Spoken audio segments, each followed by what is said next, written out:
Hi, Curt Carlson here with my value creation tip for the week. And today I want to talk about what kind of value creation models do you use depending on the task you're undertaking.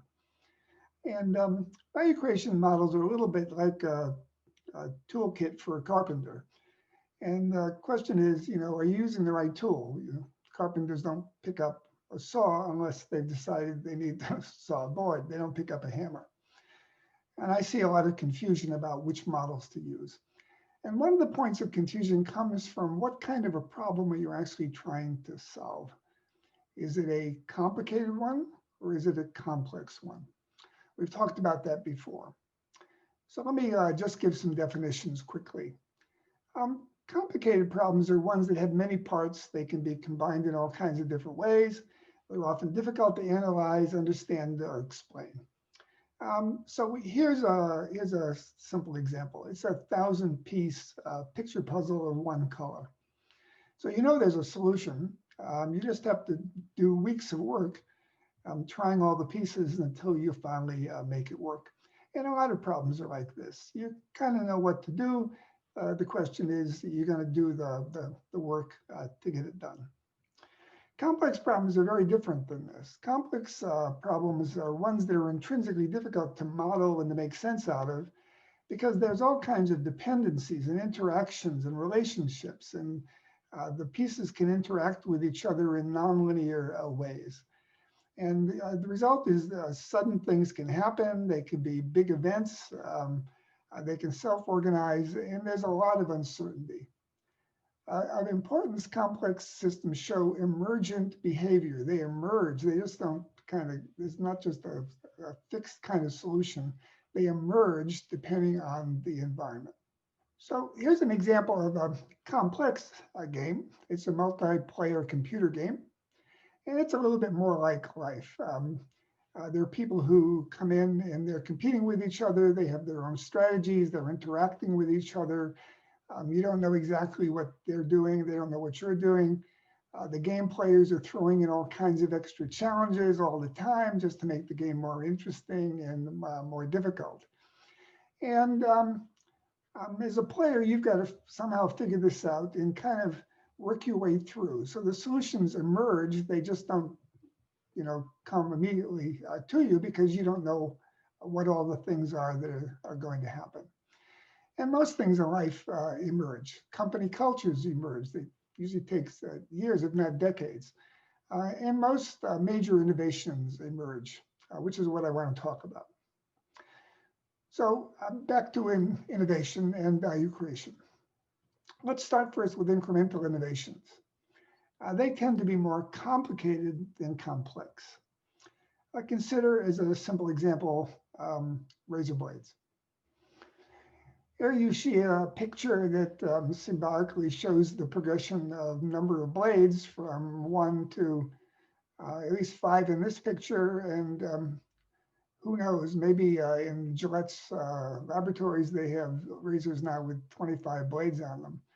But the point is that they kept on adding more blades, and those were significant, but still relatively incremental innovations.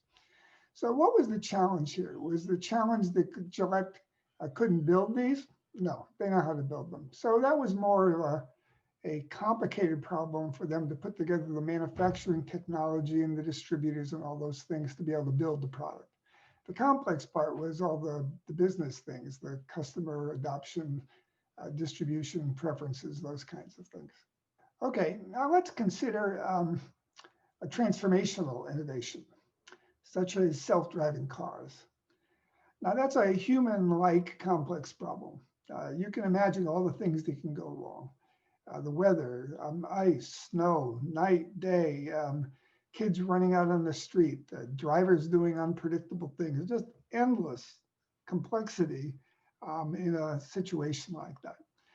And as you know, the solutions to this are slowly emerging. It's not there, we're still far away from that.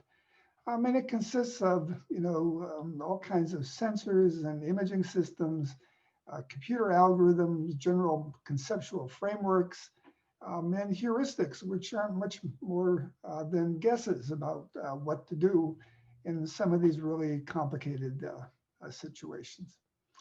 And it'll probably take us decades to uncover all the different critical fault modes in a system like this. And we'll never get all of them. It'll just never will be done because it's just too many.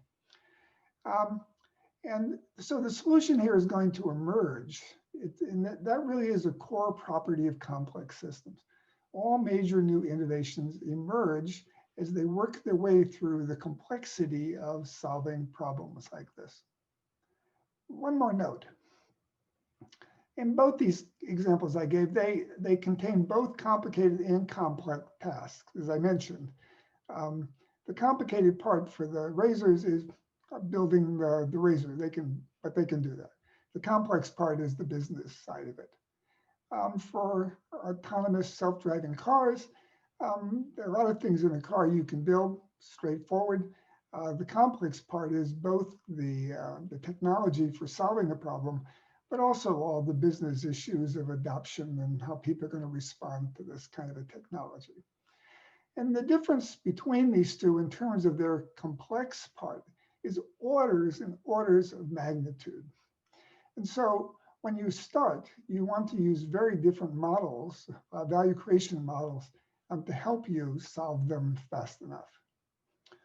So for example, for complicated problems, you often use project management tools, use PERC charts, you use spreadsheets.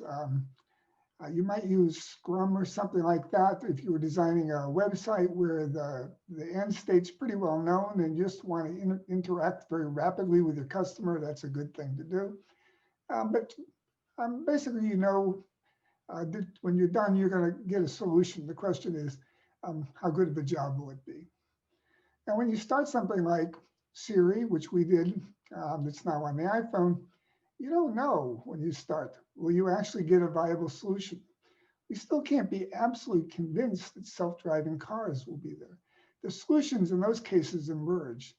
And the way you start is very differently. You don't write down all the different variables and try and figure out, you know, the 50, 90, 100,000 things you have to do.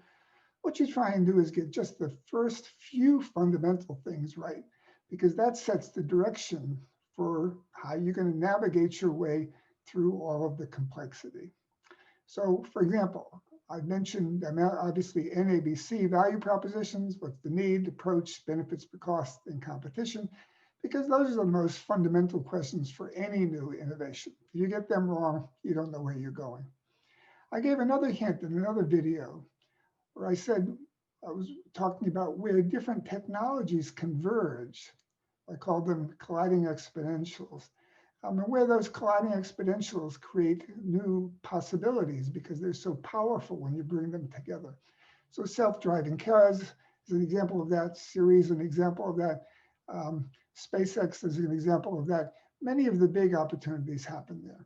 And I'll have more tips like that. We call them key insights that help you get going in the right direction when you're first starting your innovation, when it's complex and not just complicated.